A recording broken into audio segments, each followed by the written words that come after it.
how do you suggest they slow down and build up and have that, you know, crescendo to something exciting? Where should they even begin? Oil.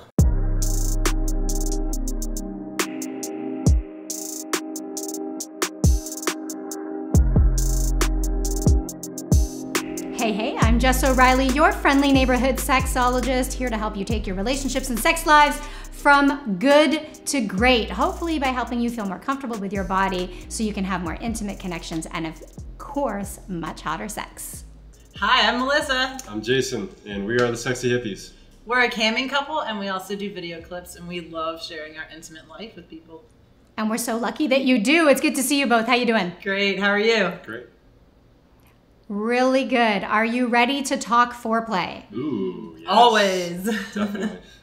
I mean, I didn't do much foreplay leading into the foreplay discussion, but you know, foreplay is it's a big topic, and it's a funny word, but it means different things to different people, right? One person's foreplay is another person's main event because sex means different things to different people depending on, you know, just individual differences, gender identity, genital configuration, sexual orientation, all that jazz. So I'm curious for you two, what does foreplay even mean to you? Foreplay can be just the act of even creating space or talking about having sex in the future can be foreplay, you know? Just like, you know, scheduling some time to just have time alone away from our kid, for instance, can be like the start of foreplay. Foreplay is the beginning of the sex planning, I guess. Planning and doing. I love it.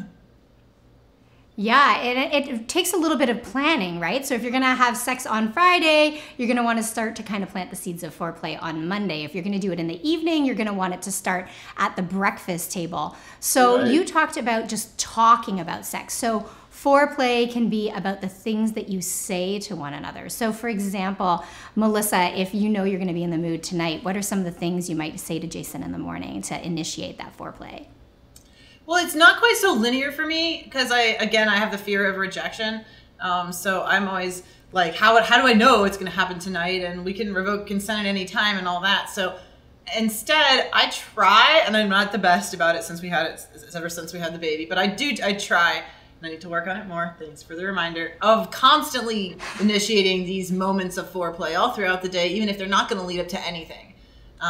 I think that's important. Just keep the spice in. Like an easy way is to make innuendos. If someone says something that could be potentially at all construed as sexual, you're like, oh yeah, I'm going to put my banana in your blender too, you know? Like, so that way. So you're using humor. Yeah, just like Yes. silly ways to remind everybody that we're all still adults here and we do this, you know? Or like, I might be bending over to like put something in the trash, and this is of course like our consent. And he might come up from behind and just like barely bump his hips on my hips, like to imply sex, you know? So stuff like, and then he'll just walk away, you know, like, so stuff like that I think is important to try to keep up with your sexual partner if possible. Just silly little moments of kind of maybe flirtiness, like try to continue to flirt, I guess. For me, sometimes foreplay can start with me getting my needs met.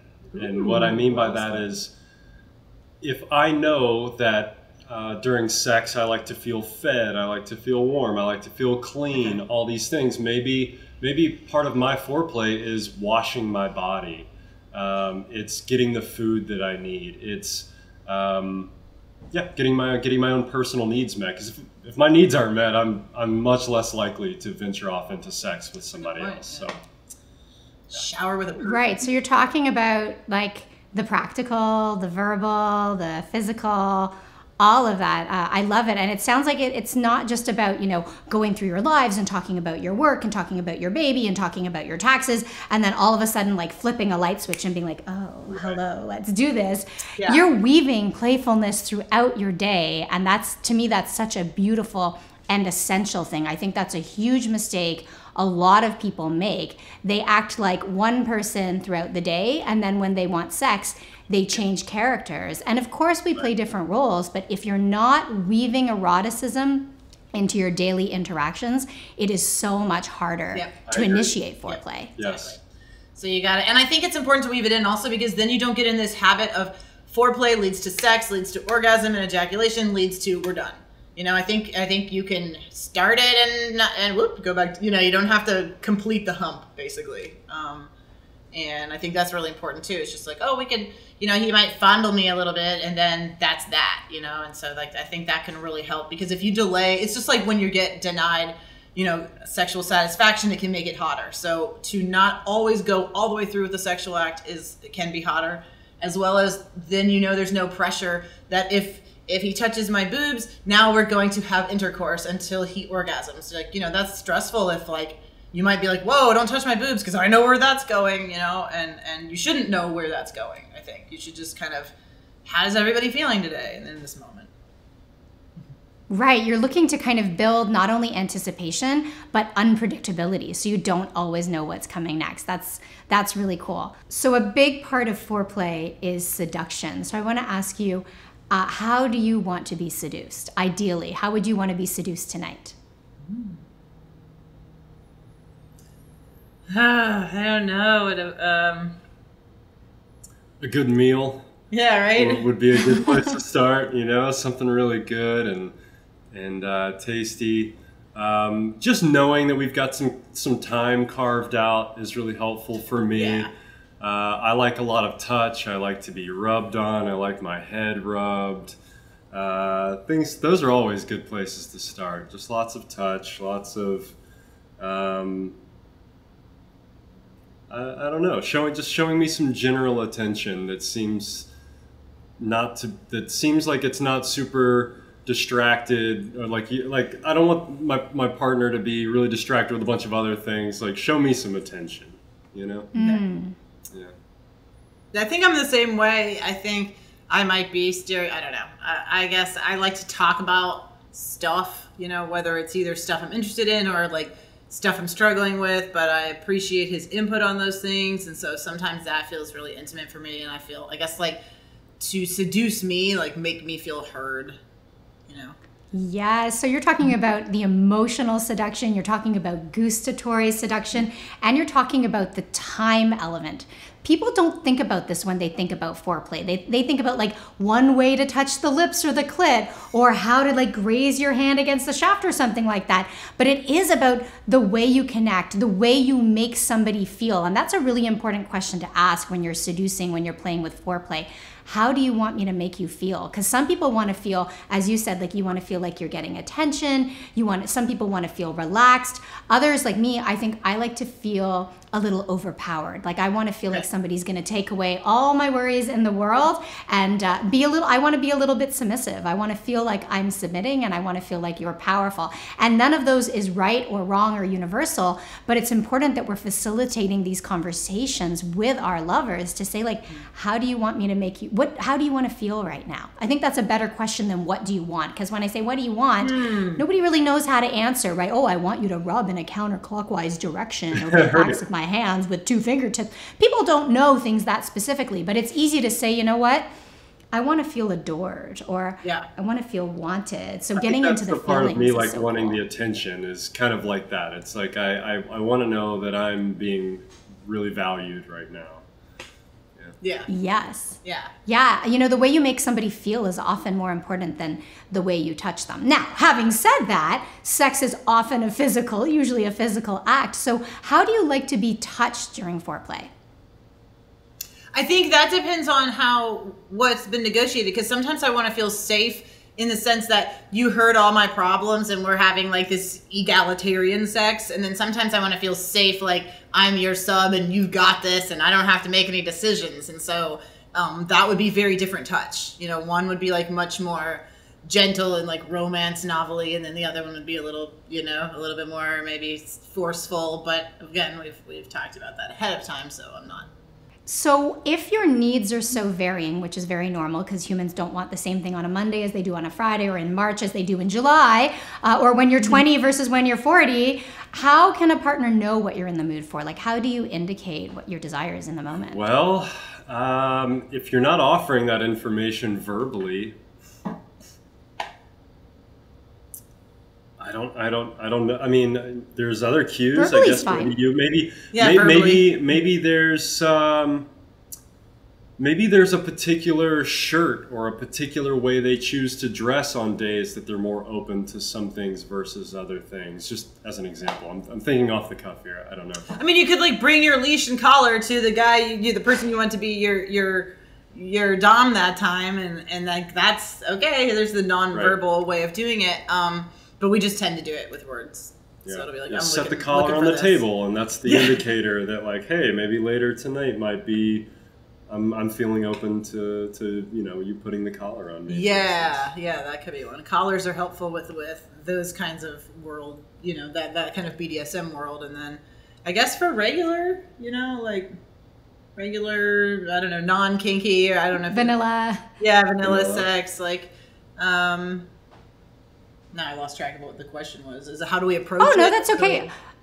I wasn't even asking for nonverbal. Like, I really love that you use your words, right? Cool. Like, you know what I want? I want you to take me over tonight, or I want you to bend me over tonight, or I want to be in control tonight. Like, it's hot to actually talk about what you are into, right? Absolutely. Talking about sex leads to sex. You're saying that the data shows that if people just communicate, and communicate specifically, not just be like, I want sex, or it's been 3 weeks since we've had sex, right? Complaints and broad communication aren't going to get you as far as actually intimately connecting, being honest, being vulnerable, and of course, being specific. So we've talked about the verbal, we've talked about the physical, you've talked about the practical. Is there music that you like to hear, or sounds you like to hear as a part of foreplay? I like for him to DJ. He always finds something awesome, and it's never the same. So he's got some good DJ skills there. Very cool. Right. Yeah. What works for me at an individual level might not work best for us in a shared space. So, but I've definitely noticed that there are some styles of music that seem to work really well with the kind of sex we like to have, and like deep house, for instance, is one that works really, really well. Just as an example. I love that. Music is so essential to setting the tone, and it can be a big part of your seduction and foreplay. There's this hypothesis called the contagion hypothesis, which suggests that we mimic what we hear in our environment. So if it's something like deep and rumbly and powerful, it can make you feel that way. If it's more melodic, it can make you feel kind of flirtatious and playful. Myself, I really like symphonies. I like the idea of like that 4 movement, not that I last 4 movements or anything like that, I'm one and done, but I like that kind of the way it starts in a playful way, and then the tempo often changes throughout the structure of a symphony. That's an interesting one, symphony. That's something I don't know if we've had sex to a symphony. So, like, that's good. I like that. Yeah. I'll send you one. Good tip Awesome. there. Love it. Okay, what do people get wrong about foreplay? What do you want to leave people with in terms of tips and advice? I want to say something like minimize expectations that you're not willing to communicate, like verbally, like we're saying. Try not to assume too much. Try to maybe ask, let's get the conversation going. I don't know. I would just say, Sorry, rephrase the question for me one more time. Let's say somebody has received the complaint that they don't do enough foreplay. How do you suggest they slow down and build up and have that, crescendo to something exciting? Where should they even begin? oil or massage lotion or something like that. I think that's a really great way of starting. It's just like doing a massage either on yourself or on your partner, preferably like the hips and genital and buttocks and thighs region. I think can be really helpful for like getting things going and stimulated, and then slowly like working your way from the outside in, and not just touching each part for like, if you need in specific, like 2 minutes, out to 120 really slow, if you really like have a hard time holding off, basically. Right. Yes. We have gotten a lot out of, sitting and watching some porn together. That could be one way to kind of, start things off. And another thing that we have found that we realized was not really comfortable at first, and now has gotten much more comfortable, is masturbating together. So we're Ooh. just next to each other or in the same space, but we're touching ourselves and doing the thing for ourselves that we really think feels good with before we ever touch each other. So I've noticed that that's something, as I've talked to others now, that doesn't happen very much. Actually, we're very much like if we're gonna do anything sexual, we're gonna touch and do things with each other, and realizing that maybe, you know, masturbation is the way to share that space together. That itself can be really hot and part of foreplay. It might be the climax, actually. But, you know, keep it on the table. Yeah, and if that's your climax, it really is about expanding your definition of foreplay. Because let's be honest, a lot of people are just like maybe a little genital touching, maybe some touching of the breasts if there are breasts there, and then they're trying to get it in.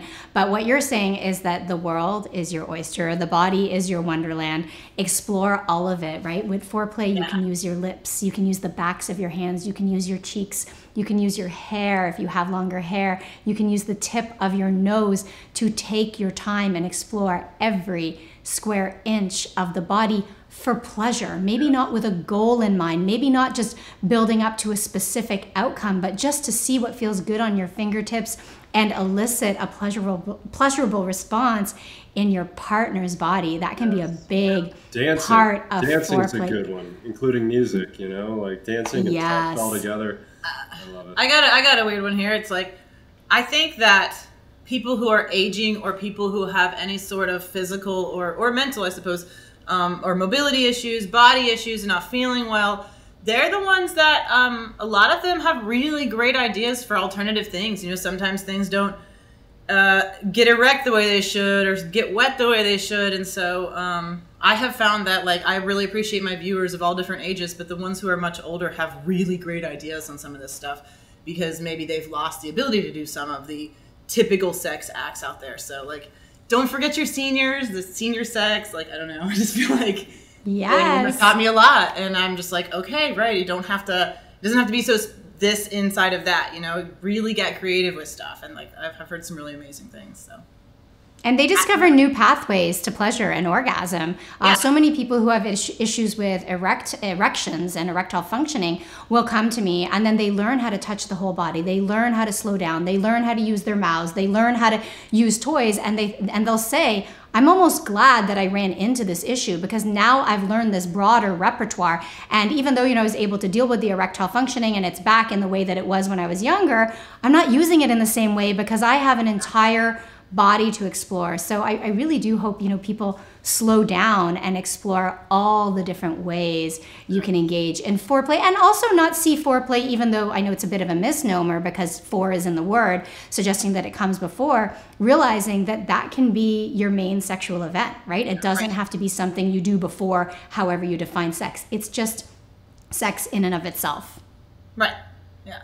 And you could do it backwards, I suppose, right? You could always, like, go for the quickie and the orgasm and then have some other, like, play, like secondary play time, you know, if people are, especially if people are able to, like, keep going, you know. So there's always that option too, I suppose. You could, like, do it backwards.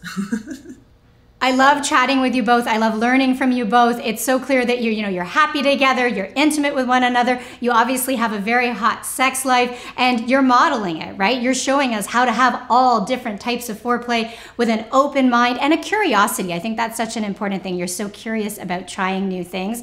And that's why I think you are so popular among the general public, and you have a fan in me as well. So thanks so much.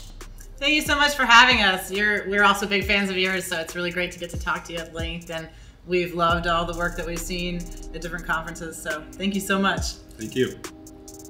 Awesome. Well, I always feel that my job is to start a conversation. It's your job to keep the conversation going. So keep talking about foreplay, keep thinking about what you like. I'm sure you learned something here from the sexy hippies. So go ahead and take what you've learned, take it to the bedroom, take it to the laundry room, take it to the backseat of the car, wherever you do your thing. If you've got questions or comments, make sure you post them below.